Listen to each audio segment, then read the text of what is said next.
Sebelum lanjut ke cerita selanjutnya, yuk subscribe dan like. Absen dulu di kolom komen ya ah. Aroma minyak kayu putih dan antiseptik selalu menjadi bau pertama yang menyambut Andini setiap kali ia melangkah masuk rumah. Baginya, bau itu adalah aroma kesedihan yang statis.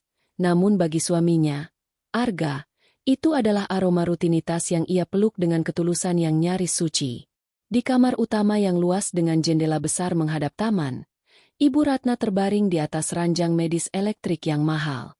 Di sana, Arga sedang berlutut di samping tempat tidur, dengan telaten mengusap punggung tangan mertuanya dengan handuk hangat. Andini bersandar di ambang pintu, memperhatikan pemandangan itu dengan perasaan yang campur aduk antara haru dan rasa bersalah yang menusuk. Sudah 5 tahun sejak kecelakaan hebat itu merenggut kemampuan gerak ibunya, dan sudah 4 tahun pula Arga memutuskan untuk berhenti total dari karirnya sebagai arsitek junior demi menjadi perawat penuh waktu bagi Ibu Ratna. Mas, makan siang dulu. Aku sudah bawakan soto ayam kesukaanmu, bisik Andini pelan, takut merusak ketenangan di kamar itu. Arga menoleh, memberikan senyum tipis yang selalu berhasil menghangatkan hati Andini. Wajah suaminya terlihat lelah, lingkaran hitam di bawah matanya permanen, namun sorot matanya tetap teduh.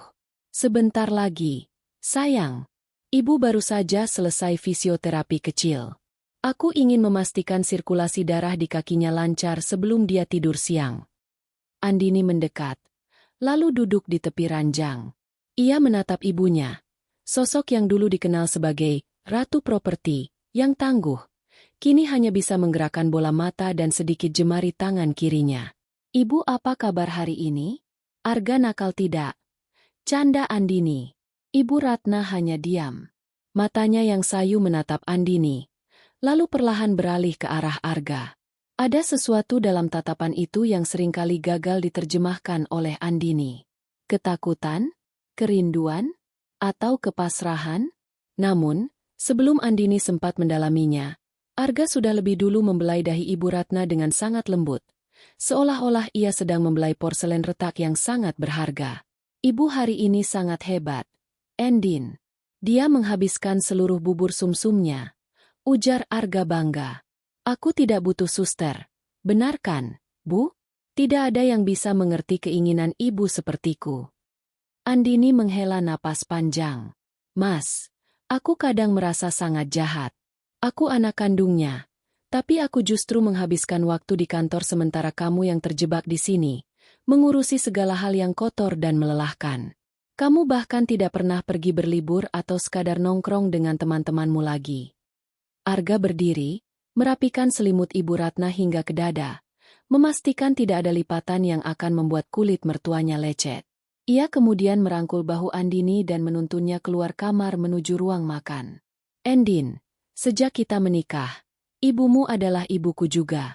Dia yang merestui kita saat semua orang meragukanku yang hanya pemuda yatim piatu tanpa latar belakang keluarga yang jelas. Ini adalah caraku berterima kasih. Merawatnya seperti seorang ratu adalah kehormatan bagiku, bukan beban, kata Arga tulus. Di meja makan, Andini memperhatikan tangan Arga yang sedikit gemetar saat memegang sendok. Ia tahu suaminya kelelahan. Merawat pasien lumpuh bukan hanya soal fisik, tapi juga mental. Arga harus bangun setiap 3 jam sekali untuk memiringkan posisi tidur Ibu Ratna agar tidak terjadi luka tekan, decubitus. Arga yang memasak semua menu diet khusus, Arga yang menghafal jadwal puluhan obat, dan Arga pula yang dengan sabar membacakan novel-novel klasik setiap sore karena ia tahu Ibu Ratna sangat menyukai sastra. Tadi Tante Linda menelepon, ucap Andini diselamakannya. Dia masih bersikeras agar kita menyewa perawat profesional dari yayasan. Dia bilang dia yang akan menanggung biayanya. Dia merasa tidak enak melihatmu menjadi pelayan di rumah ini. Wajah Arga mendadak berubah kaku. Garis rahangnya mengeras. Sebuah reaksi yang jarang ia tunjukkan. Katakan pada Tante Linda, terima kasih, tapi tidak perlu.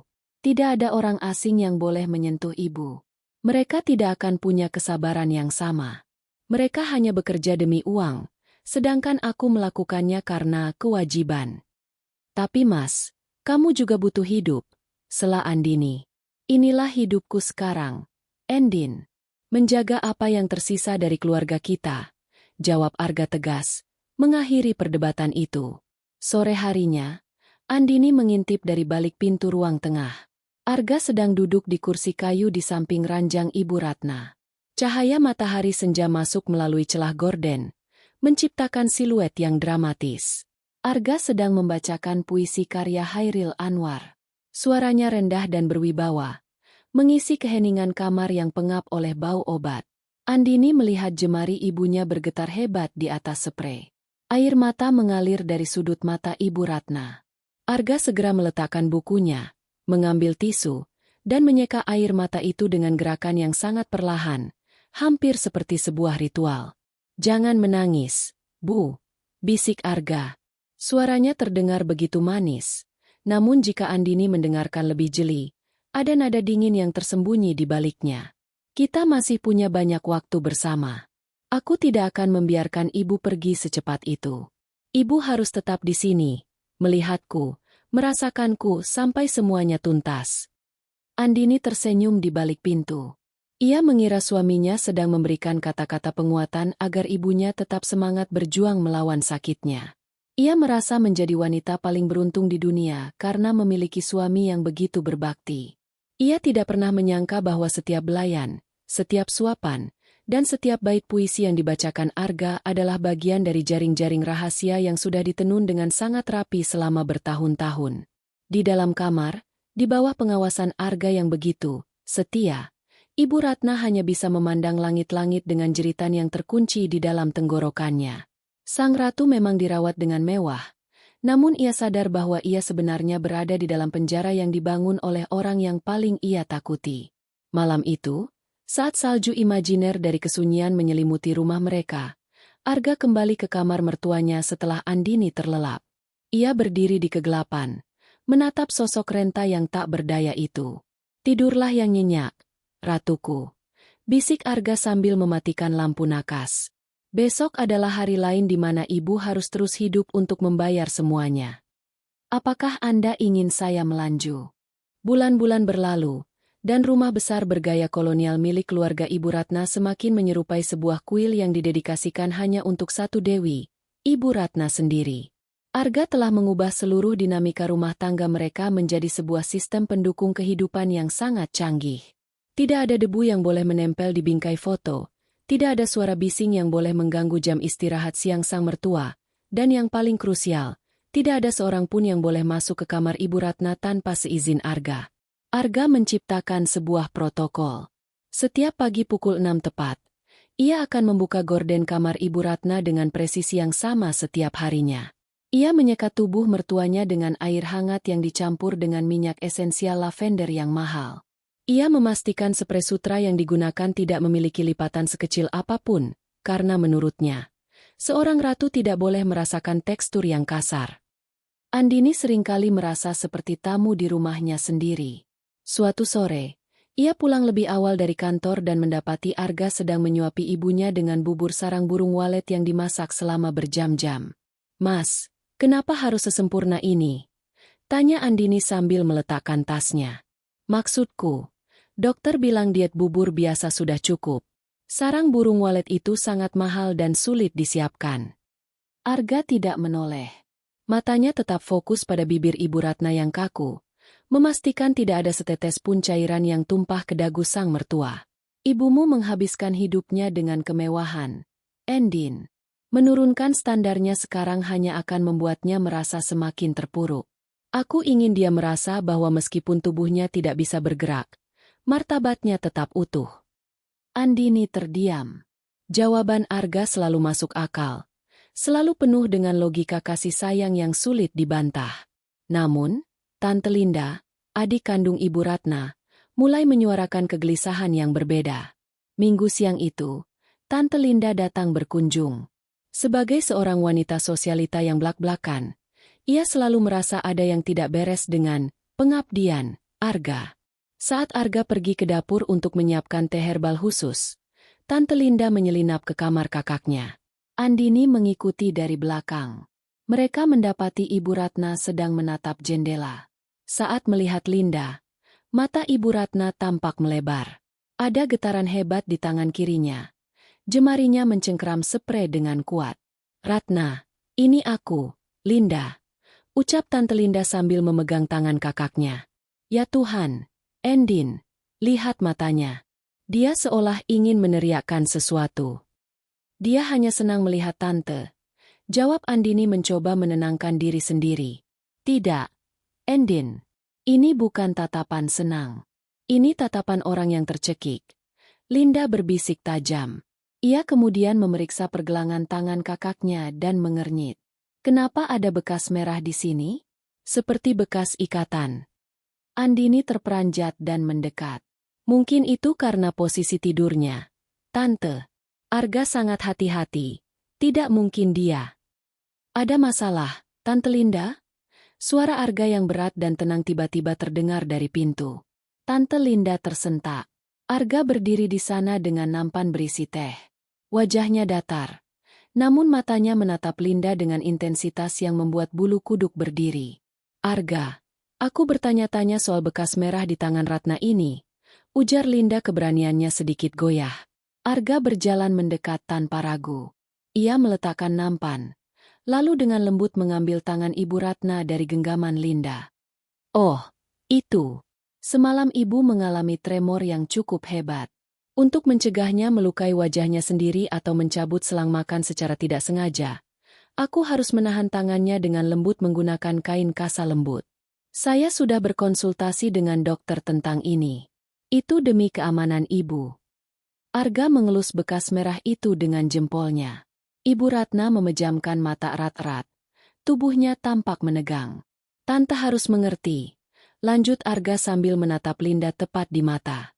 "Merawat pasien dalam kondisi seperti ini membutuhkan tindakan-tindakan yang mungkin terlihat kasar bagi orang awam, tapi sebenarnya adalah bentuk perlindungan yang paling dalam.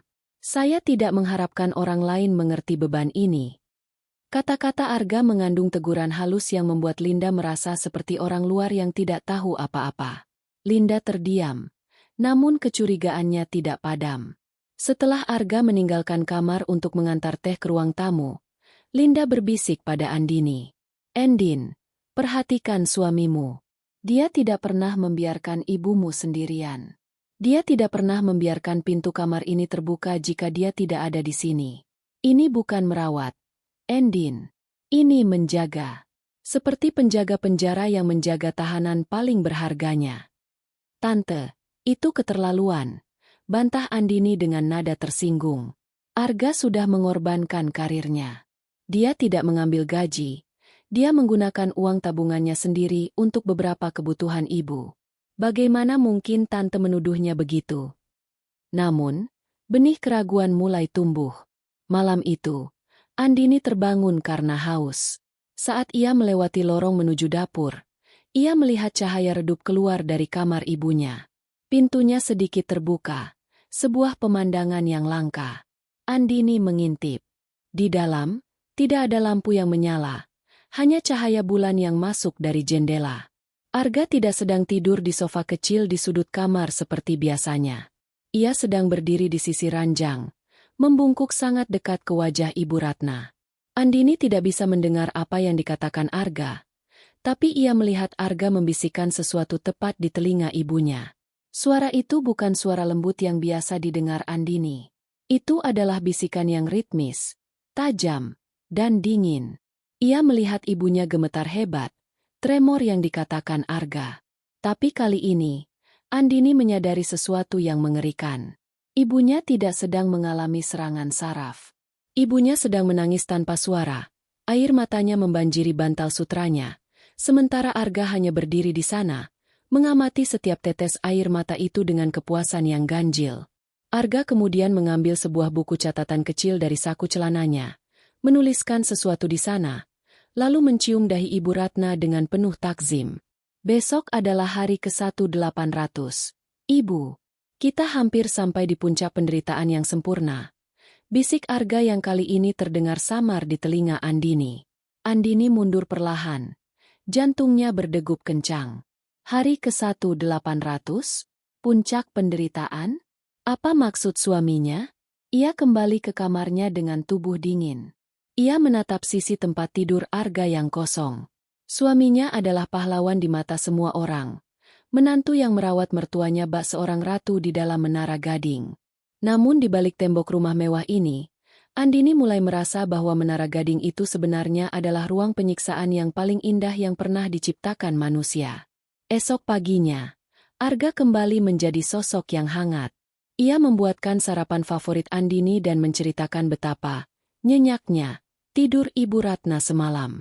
Andini hanya bisa tersenyum getir, mulai menyadari bahwa ia tidak benar-benar mengenal pria yang tidur di sampingnya selama 7 tahun ini. Kecurigaan adalah benih yang tumbuh di kegelapan. Bagi Andini, benih itu telah berakar sejak malam ia melihat Arga berdiri di kegelapan kamar ibunya. Keesokan harinya, dunia tampak berbeda.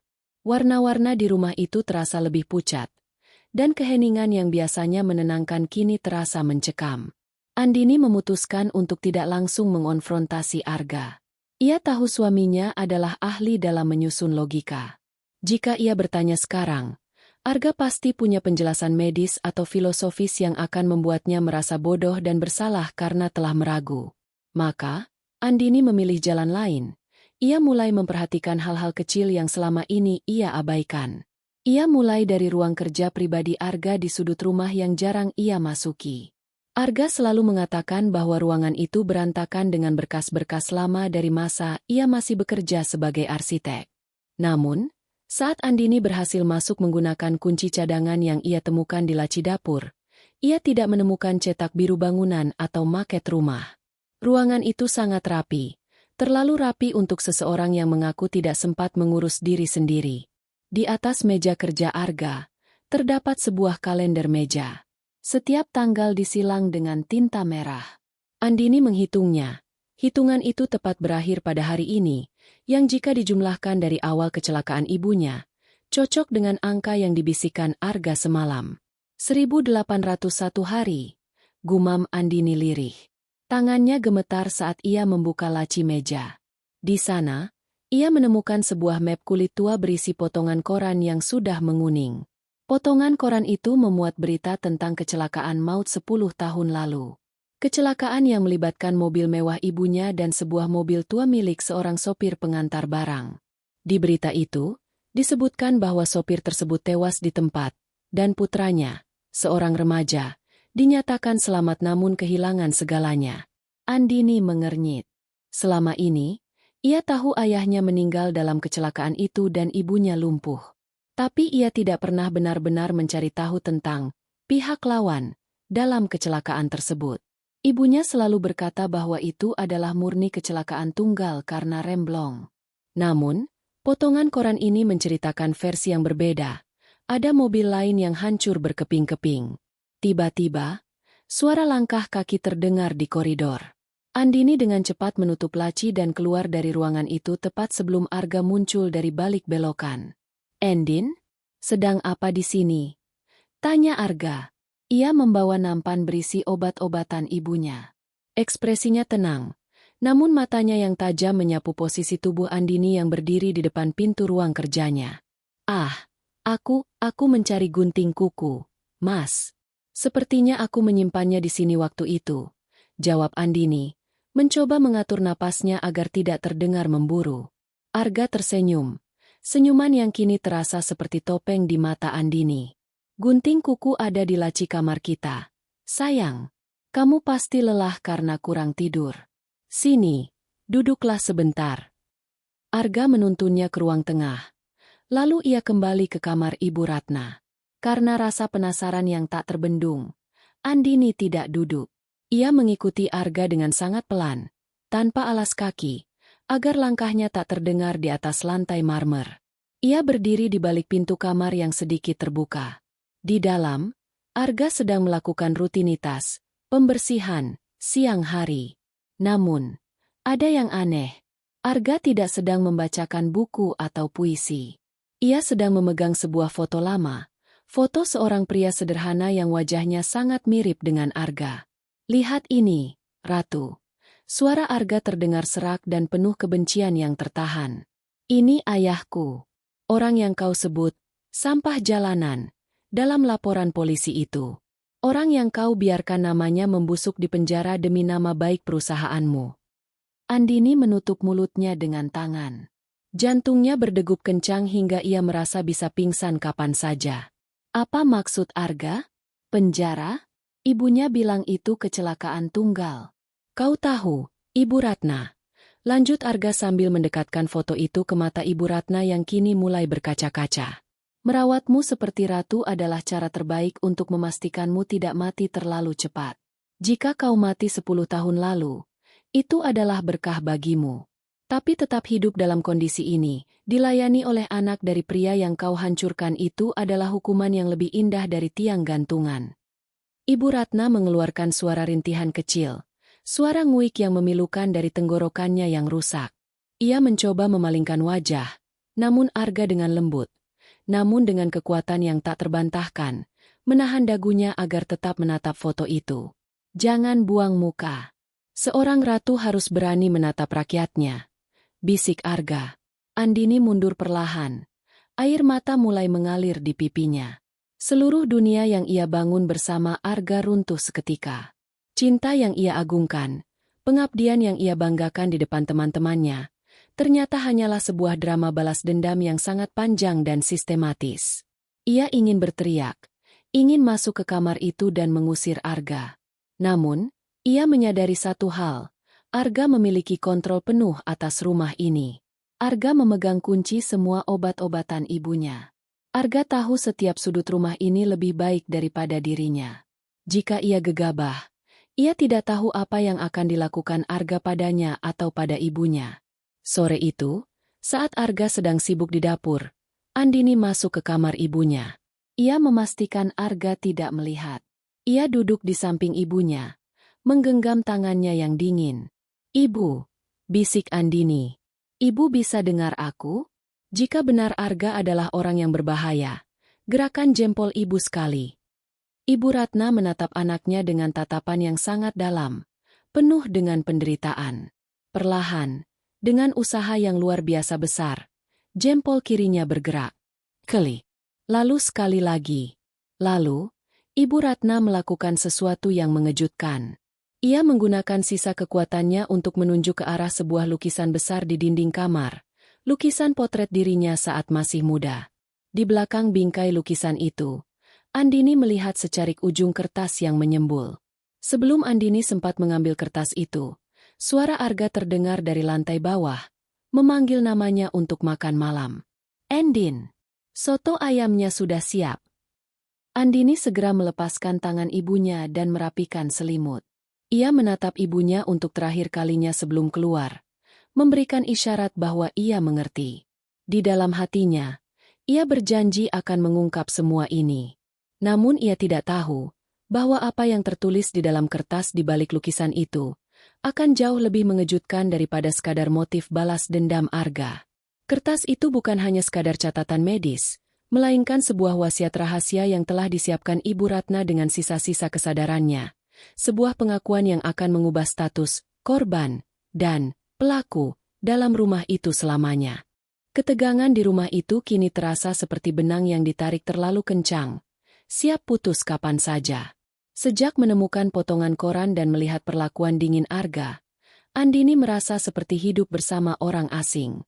Setiap kali Arga tersenyum padanya, Andini merasa mual. Setiap kali Arga menyentuh pundaknya, ia harus berjuang keras agar tidak berjingkat karena ngeri. Malam itu, hujan turun dengan lebat, menghantam atap rumah tua itu dengan suara yang memekakkan telinga. Di dalam kamar utama, suasana sangat sunyi. Hanya interupsi bunyi detak jantung dari monitor medis yang terpasang di samping ranjang Ibu Ratna. Andini tidak bisa tidur. Ia terus memikirkan secari kertas yang menyembul di balik lukisan potret ibunya. Ia harus mengambilnya sekarang, selagi Arga tampak sibuk di ruang kerjanya. Andini menyelinap keluar kamar. Ia berjalan di lorong yang gelap, hanya dibantu oleh cahaya kilat yang sesekali menyambar dari luar jendela. Saat ia sampai di depan kamar ibunya, ia terhenti. Pintu itu terbuka sedikit. Di dalam, Arga sedang duduk di kursi kayu biasanya. Ia tidak sedang membacakan puisi. Ia hanya duduk diam, menatap Ibu Ratna dalam kegelapan. Cahaya dari monitor medis memberikan rona biru pucat pada wajah mereka berdua. Waktunya sudah hampir habis, kan? Suara Arga terdengar, begitu rendah hingga hampir menyatu dengan suara hujan. Aku bisa merasakannya. Jantungmu mulai lelah. Ratuku, kamu ingin pergi, tapi aku belum mengizinkannya. Andini menahan napas. Ia melihat Arga mengulurkan tangan, namun bukan untuk mencekik. Ia justru memperbaiki letak masker oksigen ibunya dengan sangat teliti. Tetaplah di sini sedikit lebih lama. Rasakan bagaimana rasanya menjadi tawanan dalam tubuhmu sendiri, seperti ayahku yang menjadi tawanan dalam jeruji besi karena kesalahanmu. Tiba-tiba, suara alarm dari mesin monitor berbunyi nyaring. Bip, bip, bip. Iramanya cepat dan tidak teratur. Arga berdiri dengan tenang. Tidak ada kepanikan dalam gerakannya. Ia hanya menatap layar monitor itu. Andini tidak bisa menahan diri lagi. Ia langsung mendorong pintu dan masuk ke dalam. "Ibu, apa yang terjadi?" teriak Andini histeris. Ia melihat ibunya sedang berjuang untuk bernapas. Matanya terbelalak, menatap langit-langit, dan seluruh tubuhnya gemetar hebat. "Endin, panggil dokter. Cepat!" seru Arga. Untuk pertama kalinya, suaranya terdengar panik, namun Andini tidak tahu apakah itu kepanikan asli atau sekadar akting di depannya. Andini segera berlari menuju telepon di ruang tengah. Tangannya gemetar saat menekan nomor dokter pribadi keluarga. Setelah memberikan alamat, ia kembali ke kamar. Arga sedang melakukan pijatan jantung ringan, namun wajah Ibu Ratna sudah mulai membiru. "Ibu, ibu, bertahanlah." Andini menggenggam tangan ibunya yang kini terasa sedingin es. Mata Ibu Ratna perlahan beralih ke arah Andini. Dengan sisa tenaga terakhirnya, ia melirik ke arah lukisan di dinding, tempat kertas itu disembunyikan, lalu kembali menatap Arga. Ada air mata yang mengalir dari sudut matanya.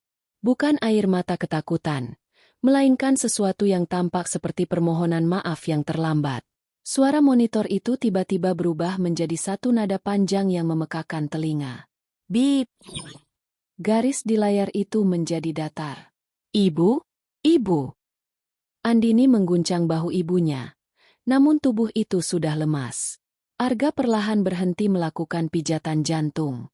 Ia berdiri, menundukkan kepalanya, dan menutup mata Ibu Ratna dengan jemarinya yang panjang. "Dia sudah pergi, Endin," ucapnya lirih. Andini jatuh terduduk di lantai. Tangisnya pecah memenuhi ruangan. Di tengah isak tangisnya, ia melihat Arga memeluk jenazah ibunya. Dari sudut matanya, Andini melihat sesuatu yang mengerikan. Arga tidak sedang menangis. Di wajah suaminya, tersungging sebuah senyum tipis yang sangat samar. Senyum kemenangan yang telah dinanti selama bertahun-tahun. Beberapa jam kemudian, rumah itu dipenuhi oleh orang-orang. Dokter menyatakan kematian Ibu Ratna karena gagal jantung kronis. Tante Linda datang dengan raungan tangis. Kerabat-kerabat lain mulai berdatangan, dan suasana rumah berubah menjadi duka yang hiruk-pikuk. Arga tampil sebagai menantu yang luar biasa hancur. Ia yang mengurus jenazah, ia yang menghubungi rumah duka, dan ia yang menyambut tamu dengan wajah sembab yang terlihat sangat meyakinkan. Semua orang berbisik-bisik memuji betapa beruntungnya Ibu Ratna memiliki menantu seperti Arga yang setia sampai napas terakhir. Namun, di tengah hiruk-pikuk itu, seorang pria berpakaian rapi dengan tas jinjing kulit hitam masuk ke rumah. Ia adalah Pak Bram, pengacara pribadi Ibu Ratna sejak puluhan tahun lalu. "Andini, saya turut berduka sedalam-dalamnya," ucap Pak Bram pelan. "Terima kasih, Pak," jawab Andini lemas. "Saya harus memberitahumu.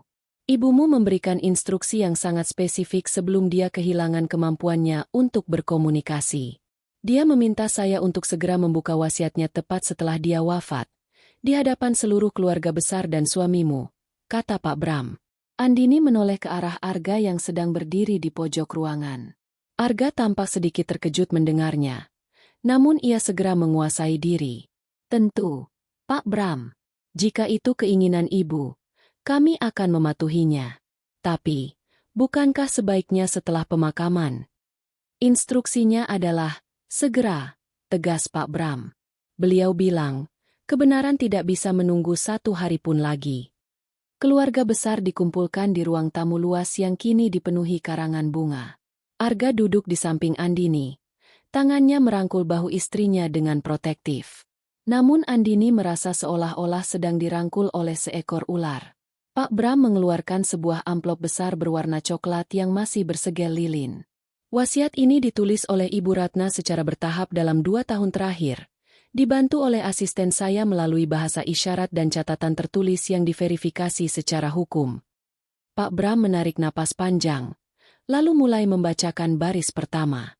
Untuk anakku, Andini, dan suamimu, Arga.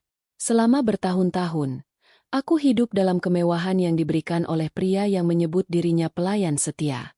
Tapi hari ini, aku harus mengakhiri semua sandiwara ini. Suasana ruangan menjadi sangat sunyi.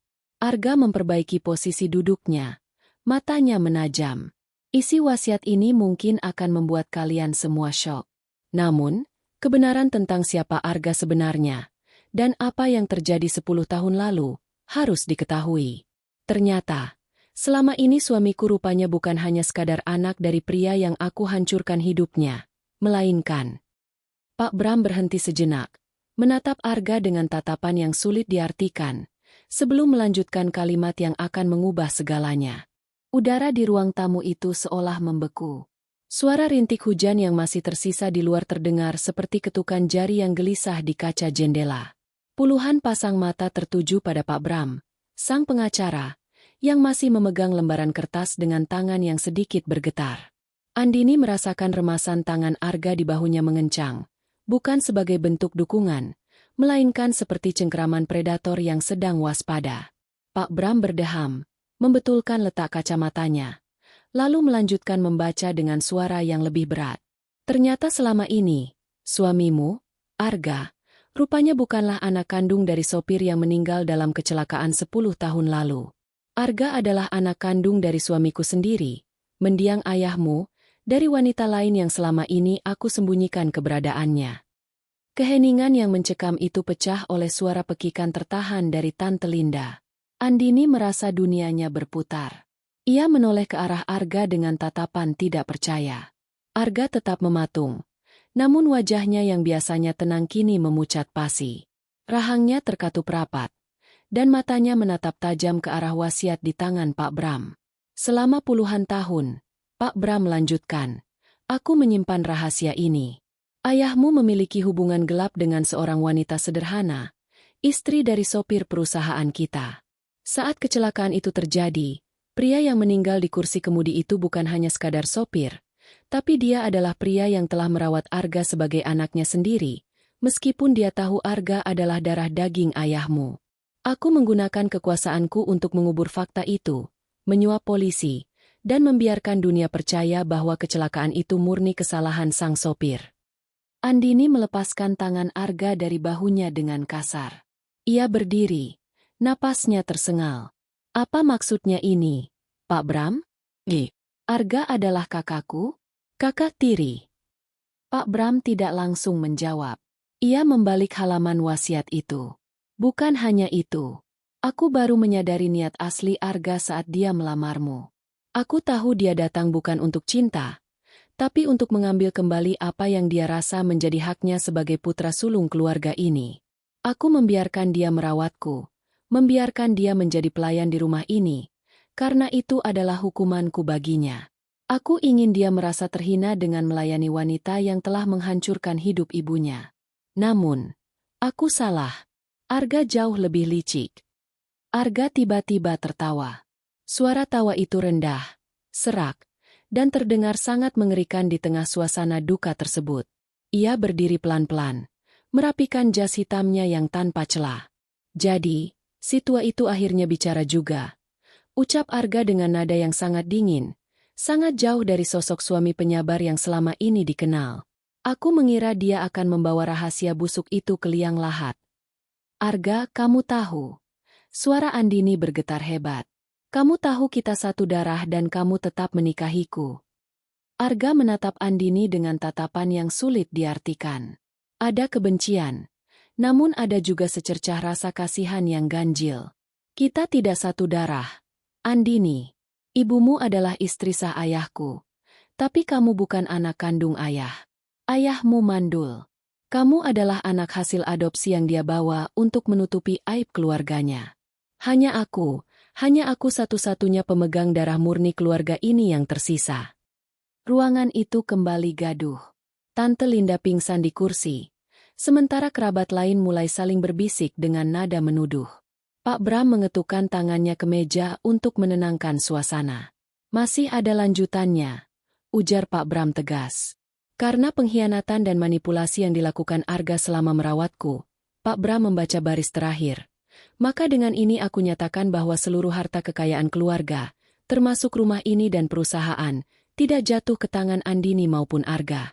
Aku telah menyerahkan seluruh aset tersebut kepada yayasan panti asuhan yang dikelola oleh gereja, efektif sejak saat napas terakhirku. Dan untuk Arga, di bawah lukisan di kamarku, terdapat bukti-bukti transfer ilegal yang kau lakukan selama 5 tahun terakhir. Aku tidak akan memenjarakanmu saat aku hidup, tapi wasiat ini adalah perintah bagi pengacaraku untuk menyerahkan bukti itu ke pihak berwajib saat aku tiada. Wajah Arga berubah seketika. Ia tidak lagi terlihat menang. Kebenaran bahwa Ibu Ratna ternyata juga memanipulasinya selama ini adalah pukulan telak. Arga mengira dia adalah sang dalang yang mengendalikan boneka lumpuh. Namun ternyata sang boneka telah menyiapkan jerat leher bagi sang dalang tepat di akhir pertunjukan. Kau berbohong. Arga menerjang meja pengacara. Namun Pak Bram sudah dijaga oleh 2 orang asisten yang berbadan tegap. Semua dokumen sudah diproses secara hukum sejak 6 bulan lalu. Saudara Arga, kata Pak Bram tenang. Ibu Ratna sangat cerdik. Dia menggunakan setiap momen saat Anda membacakan puisi atau menyuapinya untuk memberikan isyarat kepada pengawas medis rahasia yang dia sewa, untuk memantau Anda melalui kamera tersembunyi yang tidak Anda ketahui. Andini terduduk lemas di lantai. Ia menatap ke arah kamar ibunya yang gelap di ujung lorong. Ia teringat tatapan ibunya sebelum meninggal. Tatapan yang kini ia pahami bukan sebagai permohonan maaf, melainkan sebagai tanda kemenangan terakhir sang ratu. Ibu Ratna tidak pernah lumpuh secara mental. Di dalam tubuh yang tak berdaya itu, kecerdasan sang ratu properti tetap menyala, menyusun strategi untuk menghancurkan pria yang mencoba bermain-main dengan kekuasaannya. Pergi dari sini, Arga, bisik Andini dengan suara yang kosong. Arga menatap istrinya, atau wanita yang pernah ia anggap sebagai alat balas dendamnya. Ia menyadari bahwa ia telah kalah. Selama 5 tahun ia mendedikasikan hidupnya untuk merawat Ibu Ratna agar wanita itu menderita, tanpa menyadari bahwa selama 5 tahun itu pula, Ibu Ratna sedang menulis skenario kehancurannya. Arga berbalik tanpa kata, berjalan melewati kerumunan keluarga yang kini menatapnya dengan jijik. Ia melangkah keluar ke tengah hujan deras, meninggalkan kemewahan yang ia damba-dambakan, hanya dengan pakaian yang melekat di tubuhnya. Namun, saat Arga sudah menghilang di kegelapan malam, Andini bangkit dan mendekati Pak Bram. Ada satu hal yang mengganjal di hatinya. Pak Bram, tadi ibu bilang ada sesuatu di bawah lukisannya. Saya harus melihatnya sendiri. Andini berlari menuju kamar ibunya. Ia mendekati lukisan potret itu dan menarik kertas yang menyembul di belakang bingkainya. Kertas yang sempat ditunjukkan ibunya sebelum wafat. Saat ia membacanya, jantung Andini seolah berhenti berdetak. Kertas itu bukan bukti transfer ilegal. Kertas itu adalah surat pribadi dari ibunya untuknya. Andini, Arga berbohong soal satu hal. Kamu adalah anak kandung ayahmu. Dan Arga, dia sama sekali bukan anak ayahmu.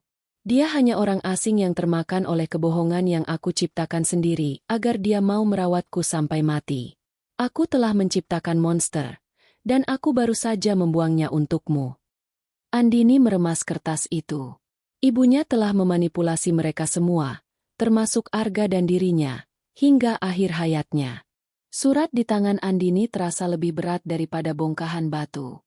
Kata-kata ibunya yang tertulis dengan tinta biru yang agak gemetar itu menari-nari di depan matanya, mengejek kewarasannya.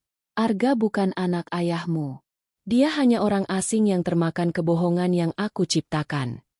Andini jatuh terduduk di atas ranjang yang masih menyisakan aroma tubuh ibunya. Campuran antara obat-obatan dan bedak mawar. Jika Arga bukan anak ayahnya, lalu siapa dia sebenarnya? Dan mengapa ibunya begitu keji membiarkan Arga percaya pada kebohongan itu hanya agar ada seseorang yang merawatnya dengan dedikasi penuh kebencian?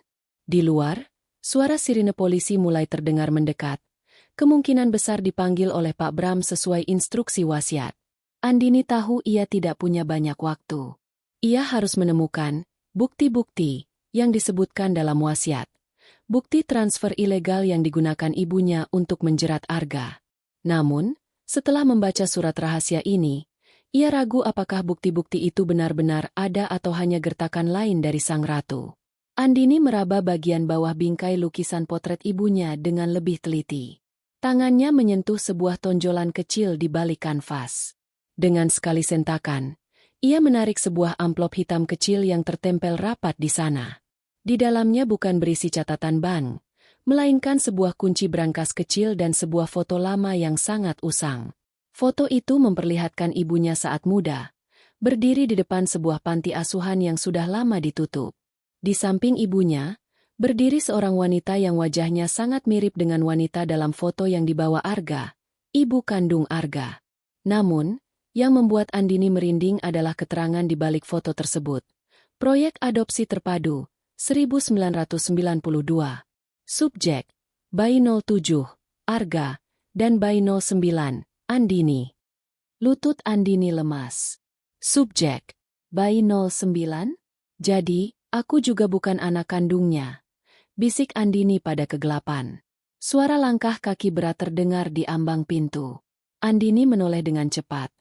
Mengira itu adalah polisi atau Pak Bram. Namun, di sana berdiri Arga. Bajunya basah kuyup karena hujan, rambutnya berantakan, dan matanya merah menyala karena amarah sekaligus kehancuran. "Kau belum pergi?" tanya Andini, suaranya bergetar. Arga tidak menjawab. Ia berjalan masuk, mengabaikan segala protokol kesopanan yang selama bertahun-tahun ia jaga. Ia melihat kertas di tangan Andini dan foto yang baru saja ditemukan. "Dia membohongiku, Endin." Suara Arga serak, hampir pecah. "Aku menghabiskan 5 tahun hidupku, setiap detik, setiap jam, membasuh tubuh wanita itu sambil membayangkan dendam ayahku terbalas. Aku membiarkan diriku membusuk di rumah ini bersamanya karena aku percaya aku sedang menghukumnya sebagai putra yang terbuang. Tapi ternyata, aku bukan siapa-siapa." Arga tertawa pahit. Tawa yang terdengar seperti tangisan yang tertahan. "Aku hanya perawat gratisan yang terjebak dalam delusi yang dia bangun. Dia tahu aku mencintai ayahku, dan dia menggunakan cinta itu untuk memperbudakku. Mas, lihat ini." Andini menyodorkan foto panti asuhan itu. "Aku juga bukan anak kandungnya. Kita berdua adalah bidak di papannya. Dia mengambil kita dari tempat yang sama. Kita mungkin tidak sedarah dengan ayah atau ibu, tapi kita, saudara, dalam nasib yang dia ciptakan." Arga mengambil foto itu. Jemarinya yang basah meninggalkan noda di permukaan kertas. Ia menatap keterangan di balik foto itu. Tiba-tiba, wajahnya berubah. Ia tidak lagi terlihat sedih, melainkan waspada. "Andini, panti asuhan ini, aku tahu tempat ini. Ini bukan panti asuhan biasa. Ini adalah yayasan yang pernah diselidiki karena kasus perdagangan anak yang melibatkan keluarga-keluarga kaya yang membutuhkan pewaris demi harta warisan keluarga besar," ujar Arga dengan nada rendah. "Maksudmu, ibumu, atau wanita yang kita panggil ibu, tidak bisa memiliki anak. Ayahmu, di sisi lain, ditekan oleh kakekmu untuk segera memiliki pewaris agar aset perusahaan tidak jatuh ke tangan kerabat lain. Mereka tidak mengadopsi kita karena belas kasihan, Endin. Mereka membeli kita untuk mengamankan harta." Andini menatap sekeliling kamar mewah itu. Tiba-tiba, segala kemewahan ini terasa menjijikan. Setiap furnitur jati, setiap lampu kristal, semuanya dibayar dengan kebohongan. "Lalu kenapa dia memberitahumu bahwa kamu adalah anak haram ayahku?" tanya Andini. "Karena itu satu-satunya cara untuk membuatku tetap di sini tanpa bayaran," jawab Arga sinis. Dia tahu aku memiliki bakat sebagai arsitek. Dia tahu aku punya potensi untuk menghancurkan perusahaannya jika aku sukses sendirian. Dengan membuatku percaya bahwa aku adalah anak yang dizalimi, dia mengikatku dengan rantai emosional. Dia memberiku alasan untuk tinggal, balas dendam. Tiba-tiba, Pak Bram muncul di pintu bersama 2 petugas polisi. Saudara Arga, Anda diminta ikut ke kantor polisi untuk memberikan keterangan terkait dugaan manipulasi aset yang dilaporkan oleh almarhumah Ibu Ratna. Arga menatap polisi itu, lalu kembali menatap Andini. Ia mendekati Andini dan berbisik sangat pelan di telinganya. Brankas itu, kuncinya ada padamu. Jangan buka di sini. Pergilah ke alamat panti asuhan itu. Ada sesuatu yang Ibu Ratna sembunyikan tentang kecelakaan 10 tahun lalu yang sebenarnya. Kecelakaan itu bukan tentang remblong atau sopir mabuk. Itu adalah percobaan pembunuhan terhadap kita berdua. Sebelum Andini bisa bertanya lebih lanjut, polisi sudah memborgol tangan Arga. Arga tidak melawan. Ia berjalan keluar dengan punggung tegak, meninggalkan Andini yang kini berdiri sendirian di tengah labirin kebohongan yang ditinggalkan oleh sang ratu. Andini meraba kunci brankas di sakunya. Ia tahu, kematian ibunya bukanlah akhir dari cerita, melainkan pembukaan dari kotak Pandora yang selama ini terkunci rapat. Ia menyadari bahwa selama ini, Arga mungkin merawat ibunya bak seorang ratu, namun ibunya telah memperlakukan mereka berdua bak pion yang bisa dibuang kapan saja setelah permainan usai. Satu pertanyaan tersisa di kepala Andini. Jika kecelakaan 10 tahun lalu adalah percobaan pembunuhan terhadap dirinya dan Arga, lalu siapa yang sebenarnya menginginkan mereka mati? Dan apakah orang itu masih ada di antara keluarga besar yang saat ini sedang berpura-pura berduka di ruang tamu? Andini menghapus air matanya. Ia tidak akan menangis lagi untuk wanita yang ia panggil ibu. Ia harus menemukan kebenaran. Bahkan jika itu artinya ia harus menggali kembali kuburan rahasia yang sudah tertutup selama 1 dekade. Hujan telah mereda menjadi gerimis tipis yang dingin saat Andini memacu mobilnya meninggalkan area pemakaman mewah tempat Ibu Ratna baru saja dikebumikan. Keluarga besar masih sibuk dengan acara tahlilan dan pembicaraan mengenai nasib aset yang kini jatuh ke tangan yayasan panti asuhan. Namun Andini tidak peduli. Pikirannya terpatri pada kunci brankas kecil di sakunya dan alamat panti asuhan tua di pinggiran kota yang sudah lama terhapus dari peta resmi. Lokasi itu bernama Yayasan Kasih Abadi. Setelah berkendara selama 2 jam menembus kabut, Andini tiba di sebuah jalan setapak yang ditumbuhi semak belukar. Di ujung jalan, berdirilah sebuah bangunan tua berlantai 2 dengan ket yang sudah mengelupas parah. Bangunan itu tampak seperti kerangka raksasa yang dihantui oleh masa lalunya sendiri. Andini turun dari mobil, menggenggam erat senter dan kunci brankas itu. Ia melangkah masuk melewati gerbang besi yang sudah berkarat. Suasana di sana sangat sunyi. Hanya ada suara angin yang bersiul melewati celah-celah jendela yang pecah. Berdasarkan petunjuk dari foto lama yang ia temukan, Andini mencari sebuah ruangan yang dulunya merupakan kantor kepala yayasan. Ia harus melewati koridor panjang yang dipenuhi dengan sisa-sisa ranjang bayi yang sudah berkarat. Setiap langkahnya menimbulkan gema yang seolah memanggil kembali suara tangisan anak-anak yang pernah tinggal di sana. Akhirnya, ia menemukan sebuah pintu kayu jati yang masih kokoh dengan ukiran huruf R yang samar, inisial untuk Ratna. Ternyata, yayasan ini bukan hanya tempat ibunya mengambil anak, tapi ibunya adalah salah satu donatur utama, atau mungkin pemilik terselubungnya. Di sudut ruangan, di balik sebuah lemari arsip yang sudah miring, Andini menemukan sebuah brankas besi kecil yang tertanam di dinding. Dengan tangan gemetar, ia memasukkan kunci yang ia temukan di balik lukisan ibunya. Klik! Pintu brankas terbuka. Di dalamnya tidak ada tumpukan uang atau perhiasan. Hanya ada sebuah buku register besar yang sampulnya sudah berjamur dan sebuah alat perekam suara digital model lama. Andini membuka buku register itu. Matanya menyisir kolom demi kolom hingga ia menemukan tahun 1992. Di sana, tertulis nama, subjek 07, laki-laki, dan subjek 09, perempuan. Di kolom catatan medis, ada sesuatu yang membuat jantungnya mencelos. Keduanya memiliki golongan darah dan profil genetik yang sangat spesifik, yang hanya dimiliki oleh segelintir orang. Ia kemudian menekan tombol play pada alat perekam suara itu. Suara statis terdengar sejenak, sebelum suara yang sangat ia kenali, suara Ibu Ratna 10 tahun lalu, saat suaranya masih kuat dan berwibawa, memenuhi ruangan. Hari ini aku memutuskan. Arga dan Andini sudah terlalu besar. Mereka mulai bertanya-tanya tentang kemiripan wajah yang tidak ada. Dan yang lebih berbahaya, Arga mulai menyelidiki kematian ayahnya, sopir itu. Aku tidak bisa membiarkan mereka mewarisi apapun. Jika mereka tahu bahwa mereka hanyalah sumber cadangan bagi kesehatanku, mereka akan menghancurkanku. Andini menutup mulutnya. Sumber cadangan? Suara di rekaman itu berlanjut. Kini terdengar lebih dingin. Operasi transplantasi sumsum tulang belakang yang aku butuhkan hanya bisa berhasil jika dilakukan dari donor yang memiliki kecocokan genetik langka seperti mereka.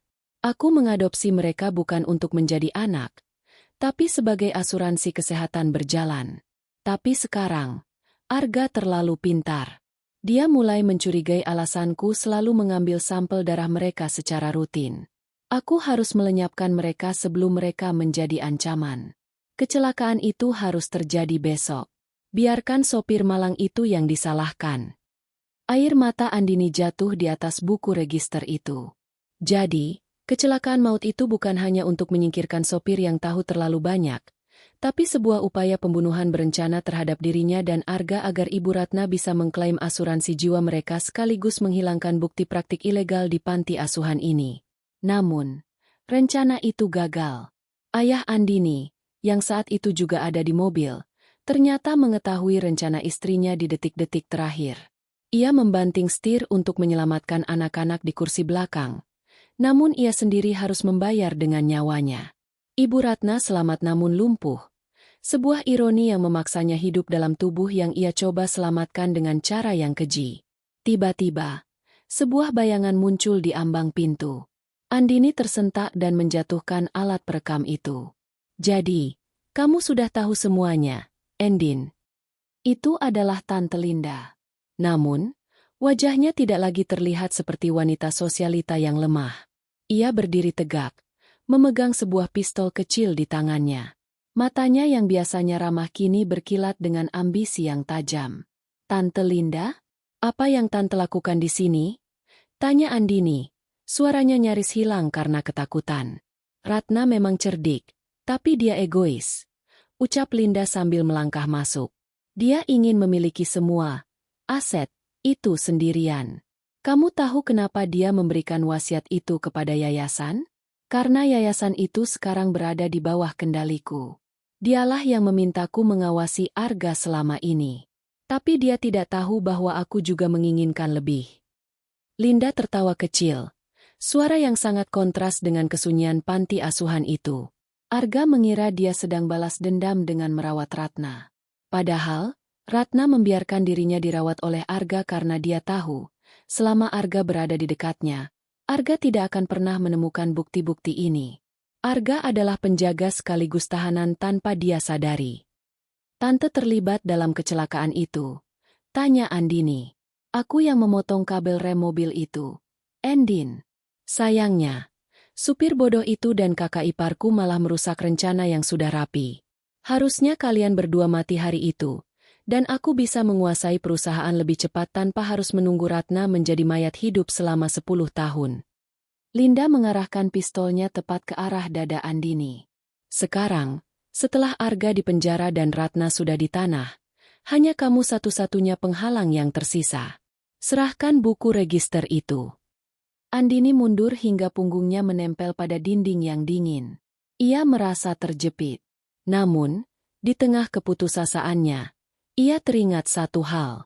Arga pernah berkata bahwa dia tahu setiap sudut rumah dan gerak-gerik di dalamnya. Apakah mungkin Arga juga sudah memprediksi ini? Tiba-tiba, dari kegelapan di luar ruangan, terdengar suara langkah kaki yang berat dan teratur. Bukan satu orang, tapi beberapa orang. Polisi sudah ada di depan. Linda. Suara itu muncul dari balik kegelapan. Andini terkesiap. Itu suara Arga. Arga muncul di belakang Linda. Tangannya tidak lagi diborgol. Di belakangnya, Pak Bram dan beberapa petugas polisi bersenjata lengkap masuk dengan cepat. "Arga? Bagaimana bisa?" tanya Linda panik. Tangannya mulai gemetar. "Aku tidak pernah benar-benar masuk ke sel, Tante," ujar Arga dengan senyum miring yang penuh kemenangan. "Pak Bram adalah sekutuku. Wasiat itu, sebagian adalah gertakan yang kami susun bersama untuk memancingmu keluar. Kami tahu, setelah ibu wafat, orang yang paling bernafsu mencari bukti di panti asuhan ini adalah orang yang sebenarnya melakukan sabotase 10 tahun lalu." Arga menatap Andini dengan tatapan yang kini benar-benar tulus. "Maafkan aku, Endin. Aku harus membiarkanmu merasa sendirian sebentar agar Linda merasa aman untuk menunjukkan wajah aslinya." Linda mencoba melepaskan tembakan, namun petugas polisi dengan sigap melumpuhkannya sebelum peluru sempat keluar. Pistol itu terlepas, dan Linda tersungkur ke lantai sambil berteriak histeris, menyumpahi kakak perempuannya yang bahkan dari liang lahat masih bisa menjebaknya. Arga berjalan mendekati Andini. Ia mengambil buku register itu dan melihat rekaman suara di lantai. Ia terdiam sejenak, mendengarkan suara Ibu Ratna yang menyebutnya sebagai asuransi kesehatan berjalan. "Jadi, kita benar-benar bukan siapa-siapa bagi mereka," bisik Arga. Bahunya yang tegap tampak sedikit merosot karena beban kenyataan yang luar biasa. Andini memegang tangan Arga. "Kita bukan siapa-siapa, Mas. Kita adalah penyintas. Dia merawatmu sebagai pion, dan kamu merawatnya sebagai tahanan. Tapi sekarang, sandiwara ini benar-benar selesai." Arga menatap bangunan panti asuhan yang suram itu untuk terakhir kalinya. Ia menyadari bahwa selama bertahun-tahun ia merawat Ibu Ratna bak seorang ratu. Ia sebenarnya sedang merawat iblis yang menciptakan neraka bagi hidupnya. Namun, di antara reruntuhan itu, ia menemukan sesuatu yang nyata. "Andini. Ayo pergi, Endin," ajak Arga. "Masih banyak yang harus kita selesaikan, tapi tidak di sini. Tidak di tempat yang penuh dengan kematian ini." Saat mereka berjalan keluar menuju mobil, fajar mulai menyingsing di ufuk timur. Rahasia besar itu telah terbongkar. Namun luka yang ditinggalkan mungkin akan membutuhkan waktu seumur hidup untuk sembuh. Andini melirik ke arah Arga, pria yang selama ini ia kira adalah suaminya, lalu musuhnya, lalu saudara tirinya, dan kini, ia tidak tahu lagi siapa Arga. Namun satu hal yang pasti, Arga adalah satu-satunya orang yang benar-benar mengerti rasa sakitnya. Kebenaran seringkali lebih dingin daripada kematian itu sendiri. Setelah penangkapan Tante Linda di panti asuhan tua itu, Andini dan Arga kembali ke rumah besar mereka. Namun, rumah itu tidak lagi terasa seperti rumah. Setiap sudutnya, setiap ukiran kayunya, kini hanya mengingatkan mereka pada sosok Ibu Ratna, wanita yang mereka kira adalah pusat semesta, namun ternyata hanyalah seorang arsitek penderitaan yang sangat ulung. Pagi itu, ruang tamu dipenuhi oleh para pemegang saham perusahaan dan kerabat jauh yang sebelumnya tidak pernah muncul saat Ibu Ratna sakit. Mereka duduk melingkar, menatap Andini dan Arga dengan tatapan lapar. Bagi mereka, kematian Ibu Ratna adalah awal dari pembagian kue besar yang selama ini dijaga ketat oleh Arga. Pak Bram berdiri di tengah ruangan, memegang dokumen-dokumen resmi. Wajahnya yang tua tampak sangat letih. Ia telah melayani keluarga ini selama puluhan tahun, menelan rahasia demi rahasia, hingga akhirnya semua meledak di hadapannya. Sesuai dengan bukti-bukti baru yang ditemukan di Yayasan Kasih Abadi, Pak Bram memulai, suaranya bergema di ruangan yang sunyi itu. Seluruh kepemilikan aset perusahaan properti Ibu Ratna dinyatakan cacat hukum karena diperoleh melalui praktik manipulasi identitas dan penipuan asuransi yang melibatkan banyak pihak, termasuk almarhumah sendiri dan saudari Linda. Suasana menjadi riuh. "Lalu bagaimana dengan kami? Saham kami?" teriak salah seorang kerabat. Arga, yang duduk di sudut ruangan dengan pakaian hitam yang masih sedikit lembab, berdiri perlahan. Auranya telah berubah. Ia bukan lagi menantu yang patuh dan penyabar. Ia terlihat seperti pria yang telah melewati neraka dan memutuskan untuk membawa apinya pulang. "Diam," ucap Arga lirih. Namun nada suaranya membuat seluruh ruangan seketika hening. Arga melangkah maju ke tengah lingkaran. Kalian semua datang ke sini mencari bagian dari harta yang kalian anggap milik kalian. Tapi kalian tidak tahu, setiap rupiah di perusahaan ini dibangun di atas air mata anak-anak yatim piatu yang identitasnya dicuri. Kalian makan dari piring yang sama dengan wanita yang mencoba membunuh kami 10 tahun lalu. Andini berdiri di samping Arga, menggenggam buku register yang ia temukan. Kami tidak menginginkan harta ini. Kami telah sepakat bahwa seluruh aset perusahaan akan dilikuidasi. Setelah semua hutang dan kewajiban dibayar, sisa uangnya akan digunakan untuk mendanai pencarian keluarga asli dari anak-anak yang pernah menjadi korban di Yayasan Kasih Abadi. Kalian tidak bisa melakukan itu. Itu gila, protes seorang paman. Kalian berdua bahkan bukan ahli waris sah jika pengakuan itu benar. Pak Bram tersenyum tipis, sebuah senyum yang jarang ia tunjukkan. Secara biologis, mungkin tidak. Namun, Ibu Ratna telah menandatangani sebuah klausul darurat setahun yang lalu, sebuah tindakan yang mungkin dilakukan karena rasa bersalah yang sangat kecil atau sekadar rencana cadangan terakhir. Ia menyerahkan hak lola penuh kepada Andini dan Arga jika terjadi kondisi luar biasa pada dirinya dan saudari Linda.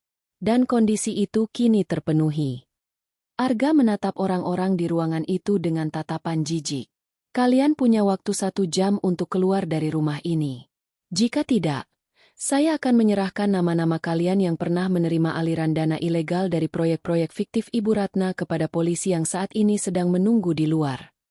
Satu persatu, kerabat-kerabat itu pergi dengan wajah merah padam dan gerutuan penuh amarah.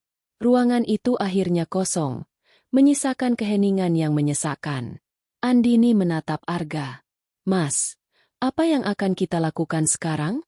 Rumah ini semuanya. Arga menatap lukisan Ibu Ratna yang masih tergantung di dinding. Rumah ini adalah monumen untuk kebohongan. Endin. Selama bertahun-tahun aku merawatnya di sini, aku merasa seolah-olah aku sedang melakukan hal yang benar. Aku mengira aku sedang menghukumnya dengan kehadiranku. Tapi sekarang aku sadar, aku hanya membuang 5 tahun masa mudaku untuk memelihara kebencian. Ia mendekati lukisan itu, lalu dengan satu gerakan tenang, ia menurunkannya dari dinding dan menyandarkannya di lantai, menghadap ke tembok. Aku akan pergi, Endin, ucap Arga tiba-tiba. Jantung Andini seolah berhenti. Pergi? Kemana? Setelah semua yang kita lalui. Arga menoleh. Matanya terlihat sangat rapuh. Aku mencintaimu, Andini. Tapi setiap kali aku melihatmu, aku teringat pada rencana balas dendamku yang gagal. Aku teringat bagaimana aku hampir membiarkan kebencian menghancurkan sisi manusiaku. Kita berdua butuh waktu untuk menemukan siapa kita sebenarnya. Tanpa bayang-bayang, Ratu, itu. Andini mendekat dan memegang tangan Arga. Tapi kita adalah satu-satunya kenyataan yang tersisa dari semua kebohongan ini, Mas. Jika kita berpisah, maka Ibu Ratna benar-benar menang. Dia ingin kita hancur. Dia ingin kita saling membenci. Aku tidak membencimu, Endin. Aku membenci diriku sendiri karena telah menggunakanmu sebagai alat untuk mendekatinya. Bisik Arga. Aku harus menebus itu. Aku akan pergi ke panti asuhan itu, bukan untuk mencari rahasia lagi, tapi untuk membantu proses likuidasi di sana. Aku ingin memastikan tidak ada lagi anak yang mengalami apa yang kita alami. Andini terdiam, menyadari bahwa Arga butuh penebusan dosanya sendiri. Selama 5 tahun pria itu merawat seorang monster dengan hati yang dipenuhi racun. Sekarang, racun itu harus dikeluarkan. Berjanjilah padaku satu hal, kata Andini. Setelah semuanya selesai, setelah panti asuhan itu ditutup dan semua anak mendapatkan keadilan, cari aku. Bukan sebagai Arga si menantu teladan atau Arga si anak yang dendam. Tapi sebagai Arga yang ingin memulai hidup dari awal. Arga mengangguk pelan. Ia mencium dahi Andini untuk terakhir kalinya di rumah itu. Ia berbalik dan berjalan menuju pintu keluar. Hanya membawa sebuah tas kecil berisi pakaian dan foto lama mereka berdua saat masih di kampus. Satu-satunya benda yang tidak tercemar oleh harta Ibu Ratna. Andini berdiri di tengah ruang tamu yang luas itu. Ia menatap brankas yang kini terbuka lebar. Ia menyadari bahwa kekuasaan sang ratu telah berakhir. Namun tugasnya baru saja dimulai. Ia akan menghancurkan kerajaan berdarah ini sampai ke akar-akarnya, agar tidak ada lagi bayang-bayang yang menghantui masa depan mereka. Namun, saat ia hendak menutup pintu ruang kerja ibunya, ia melihat sebuah amplop kecil yang terselip di bawah karpet, yang sepertinya terjatuh saat penggeledahan polisi tadi. Andini mengambilnya.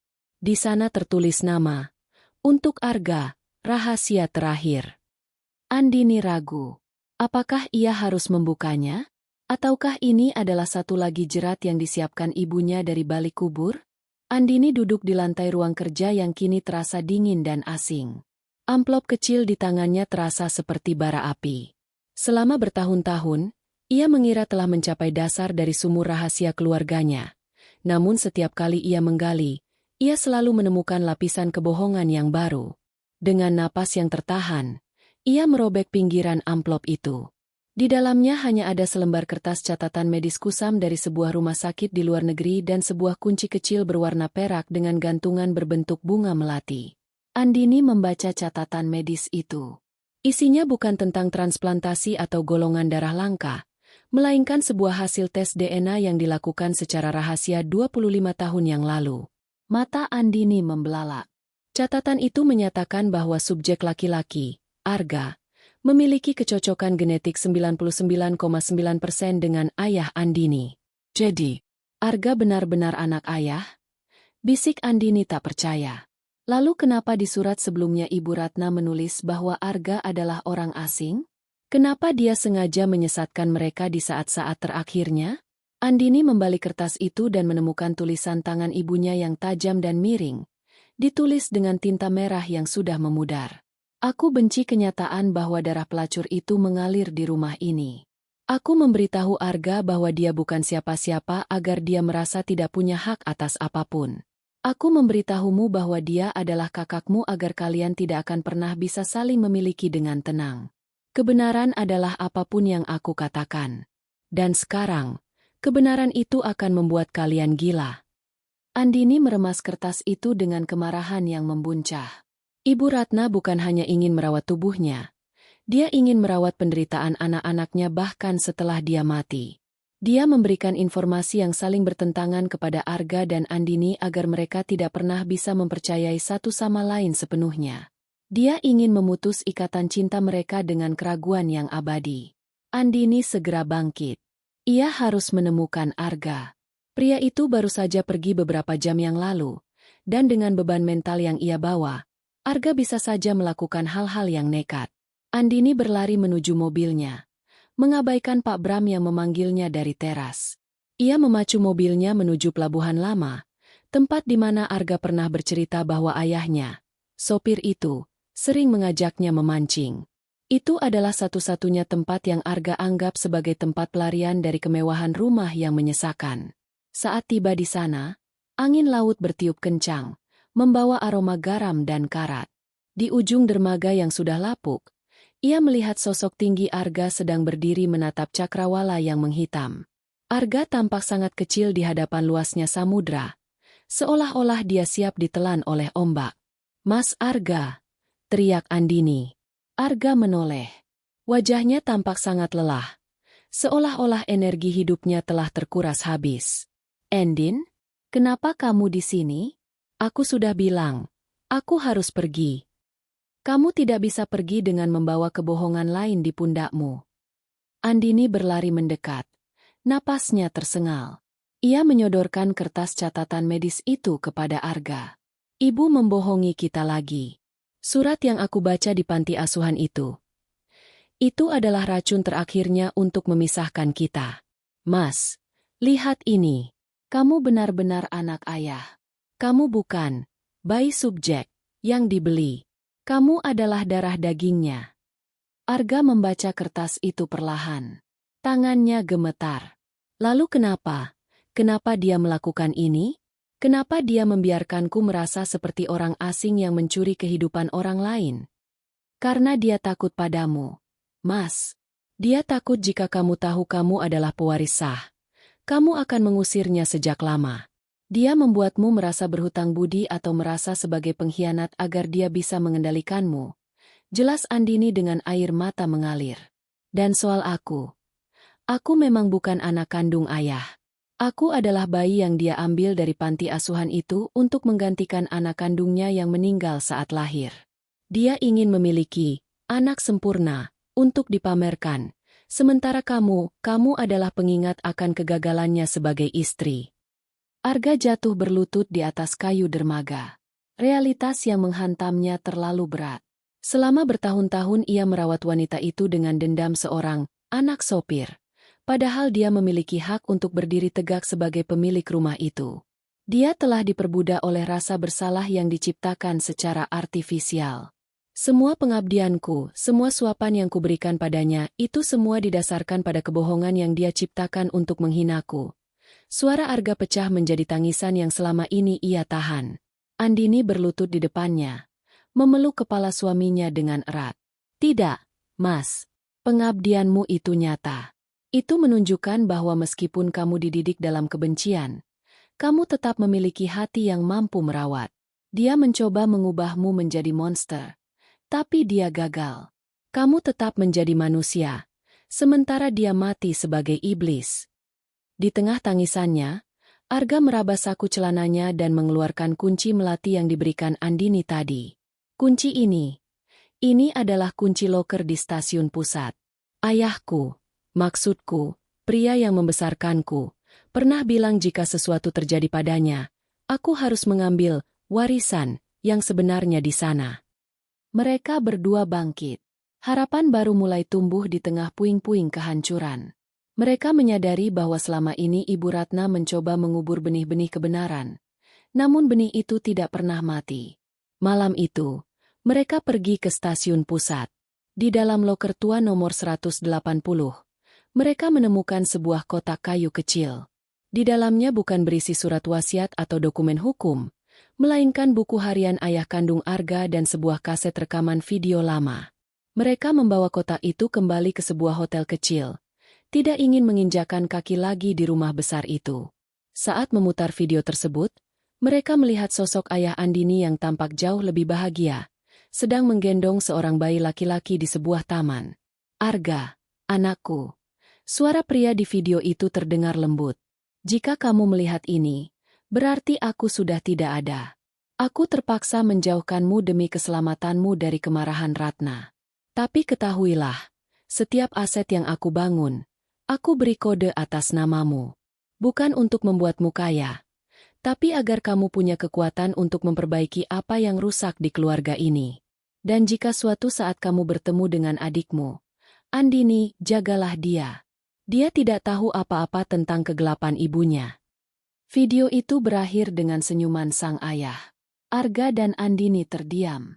Ternyata, di balik semua kebencian Ibu Ratna, ada seorang ayah yang sangat mencintai mereka berdua dan telah menyiapkan jalan keluar, jauh sebelum rencana pembunuhan itu terjadi. Jadi, kita tidak perlu menghancurkan semuanya, Endin, ujar Arga pelan. Kita hanya perlu mengembalikannya kepada yang berhak. Bukan yayasan korup milik Linda, tapi kepada orang-orang yang benar-benar membutuhkan. Andini menggenggam tangan Arga. Dan kita? Apa yang akan terjadi pada kita? Arga menatap Andini dengan tatapan yang kini jernih. Kita akan mulai dari awal. Tanpa nama belakang keluarga ini. Tanpa bayang-bayang, Ratu. Hanya kamu dan aku. Namun, saat mereka merasa beban mereka mulai terangkat, telepon Andini berdering. Itu dari rumah sakit jiwa tempat Tante Linda ditahan sementara untuk pemeriksaan psikis. Halo? Ibu Andini? Ini gawat. Saudari Linda melarikan diri saat pemindahan tahanan. Dan sebelum pergi, dia meninggalkan pesan di dinding selnya. Permainan baru saja dimulai, Arga. Andini dan Arga saling berpandangan. Ternyata, sang ratu mungkin sudah mati, tapi pion terakhirnya baru saja lepas dari kendali. Berita pelarian Tante Linda bagaikan petir di siang bolong, namun anehnya, Arga tidak tampak terkejut. Pria itu justru menunjukkan ketenangan yang mematikan. Ia menyadari bahwa Linda adalah cerminan paling murni dari ambisi Ibu Ratna, Seorang wanita yang tidak akan berhenti sebelum ia menguasai segalanya atau menghancurkan semua orang dalam prosesnya. Dia tidak akan pergi jauh, Andin, ucap Arga sambil mengamati pesan di layar ponsel Andini. Linda tidak punya tempat tujuan selain tempat di mana semua ini bermula. Dia merasa dikhianati oleh kakaknya, dan dia merasa harta itu adalah hak miliknya sebagai ahli waris yang tersisa. Dia akan kembali ke rumah itu. Andini gemetar. Rumah besar itu? Tapi polisi masih berjaga di sana. Linda tahu jalan tikus yang tidak diketahui polisi. Dia tumbuh besar di sana. Jawab Arga. Ayo, kita harus mengakhiri ini sebelum dia melakukan sesuatu yang lebih gila. Mereka memacu mobil kembali ke rumah kolonial yang kini tampak seperti kastel terkutuk di bawah sinar bulan yang pucat. Saat tiba, suasana sangat sunyi. Garis polisi di gerbang depan tampak rusak. Arga menuntun Andini melalui pintu belakang, melewati dapur yang biasanya sibuk namun kini dingin tak berpenghuni. Saat mereka mencapai ruang tengah, bau menyengat bensin menusuk hidung. Di tengah ruangan, Linda berdiri dengan rambut acak-acakan dan gaun mewah yang sudah kotor. Di tangannya terdapat sebuah pemantik api yang apinya menari-nari kecil, memantul di matanya yang sudah kehilangan nalar. Ratna pikir dia bisa membuangku begitu saja. Linda tertawa melengking. Suara yang bergema di langit-langit tinggi. Dia menggunakan tanganku untuk semua pekerjaan kotornya. Lalu dia memberikan semuanya kepada yayasan? Kepada panti asuhan sialan itu? Jika aku tidak bisa memilikinya, maka tidak akan ada yang bisa. Rumah ini akan menjadi krematorium bagi semua rahasia kalian. Tante, hentikan! Teriak Andini. Semua ini sudah berakhir. Ibu sudah mati. Kebencian ini harus berhenti di sini. Linda menoleh ke arah mereka. Wajahnya penuh dengan kebencian yang murni. Kau tidak tahu apa-apa. Andini, kau hanya boneka kecil yang dia pajang agar dia terlihat seperti ibu yang sempurna.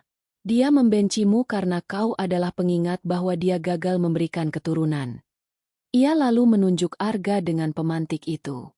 Dan kau, anak haram yang dia jadikan pelayan. Dia tertawa setiap kali kau menyuapinya. Arga, dia bilang padaku, lihatlah putra kesayangan suamiku. Kini dia mencuci kakiku setiap pagi. Arga melangkah maju dengan tenang, tidak terpengaruh oleh provokasi itu. Aku tahu, Tante. Aku tahu segalanya sekarang. Tapi aku juga tahu bahwa ibu tidak pernah benar-benar mencintaimu. Kamu hanya alat baginya. Sama seperti kami. Dan sekarang, kamu ingin menghancurkan dirimu sendiri demi wanita yang bahkan tidak menghargaimu. Tangan Linda yang memegang pemantik mulai bergetar. Dia menjanjikan aku setengah dari aset perusahaan. Dia membohongimu, Linda. Arga terus mendekat. Lihat wasiat itu. Dia sudah menyiapkan jebakan untukmu sejak lama. Dia ingin kamu dipenjara agar tidak ada yang bisa menggugat keputusannya memberikan harta itu ke yayasan yang sebenarnya dia gunakan untuk mencuci uang. Kamu hanyalah tumbal terakhirnya. Tangisan Linda pecah. Kekuatan yang selama ini ia bangun dari amarah mulai runtuh. Dia jahat, kakakku sangat jahat. Jangan biarkan dia menang dengan membuatmu menjadi pembunuh juga, bisik Arga. Di saat Linda lengah dan menurunkan pemantiknya, Arga menerjang dan merebut benda itu. Polisi yang ternyata sudah mengepung dari luar segera merangsek masuk dan melumpuhkan Linda. Wanita itu tidak lagi melawan. Ia hanya menangis terseduh-seduh, memanggil nama kakaknya dalam sebuah delusi yang menyedihkan. 1 bulan kemudian, rumah besar itu kini kosong. Andini dan Arga berdiri di depan gerbang, melihat para pekerja mengangkut barang-barang terakhir.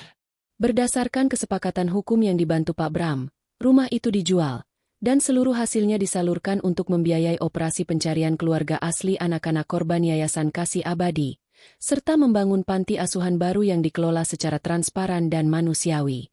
Arga menyerahkan kunci gerbang kepada petugas lelang. Ia mengenakan kemeja sederhana, tidak ada lagi jam tangan mewah atau jas arsitek yang kaku. Ia tampak lebih muda, seolah beban 5 tahun merawat ratu telah terangkat dari pundaknya. Jadi, kita benar-benar memulai dari nol? Tanya Andini, menatap sebuah mobil kecil yang kini menjadi satu-satunya harta mereka. Arga tersenyum, senyuman yang kali ini sampai ke matanya. Bukan dari nol, Endin. Kita mulai dari kejujuran. Itu modal yang lebih besar daripada semua aset Ibu Ratna gabungkan. Mereka masuk ke dalam mobil. Arga mulai mengemudi meninggalkan jalanan elit itu. Di spion tengah, Andini melihat rumah itu semakin mengecil hingga akhirnya hilang di balik tikungan. Tidak ada lagi dendam, tidak ada lagi pelayanan kelas 1 yang palsu, dan tidak ada lagi suara monitor medis yang mencekam. "Mas," panggil Andini pelan saat mereka melintasi perbatasan kota. "Ya. Terima kasih karena sudah merawat ibu. Meskipun alasannya salah di awal. Karena dari sana, aku tahu bahwa kamu adalah pria yang mampu memberikan segalanya untuk orang lain. Aku hanya berharap, kali ini, kamu melakukannya untuk kita, bukan untuk penebusan dosa." Arga menggenggam tangan Andini dengan satu tangan sementara tangan lainnya tetap di kemudi. "Mulai sekarang, setiap hal yang aku lakukan adalah untuk membangun masa depan kita. Tanpa bayang-bayang, tanpa rahasia." Di kursi belakang, terdapat sebuah kotak kayu kecil, warisan sebenarnya dari ayah mereka. Di dalamnya bukan hanya berisi sejarah yang kelam, tapi juga harapan bagi dua jiwa yang sempat terhilang dalam labirin kebohongan. Matahari terbenam di ufuk barat, namun bagi Andini dan Arga, fajar yang sesungguhnya baru saja dimulai. Sang ratu telah jatuh, mahkotanya hancur, namun dari reruntuhannya, dua orang manusia akhirnya belajar untuk berdiri tegak dengan kaki mereka sendiri. Selesai.